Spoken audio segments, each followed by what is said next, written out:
For you to transform, what do you have to do?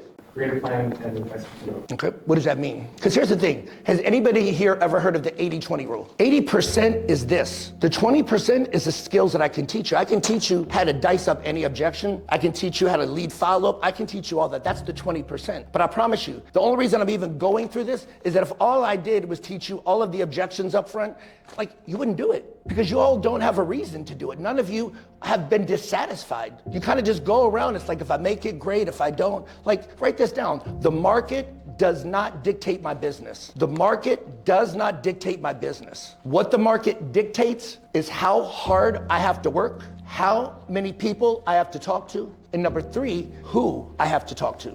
In every market, there's a different set of skills that you need. We're going into a skills-based market. You don't think that next year when the interest rates pull down that more people aren't going to be listing their properties? So when you talk about your thinking, transformation, let's go from an emotional component. What stopped you from having your dream in 2024? What stopped you from absolutely giving it all? I said, did you hit everything that you were capable of doing this year?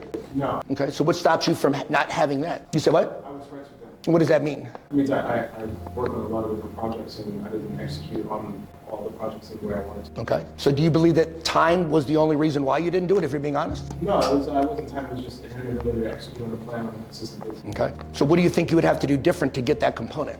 Have a structure in place that I can reference daily to stay on track. Okay, so what did you do in terms of transactions, volume? What did you do this year? Do you know roughly what you make? Roughly 15 million is what we're focusing on. Okay, so if you wanted to go to 30, what would you have to do? Just work more on my own business. Yeah. Okay. I mean, everyone has a story about why they didn't have what they want, but I'm telling you that a lot of the reasons you all don't have what you want is that if it doesn't happen, it doesn't matter. One other person, what's a consequence for you next year if you don't hit your goal? Can anyone think of a consequence so severe that if you didn't hit it, like you would have to? Yeah, pay your bills, pay the rent. Okay, a little bit more, go on with that. You know, I'm the only one, so I'm responsible for my financial well-being. So if I don't hit my goals and I don't make the money I need to pay my rent and pay the groceries and pay my Metro card or whatever, get into the subway, then what? Do you think about money? All the time. Do you want to get to a place in your life where you never have to?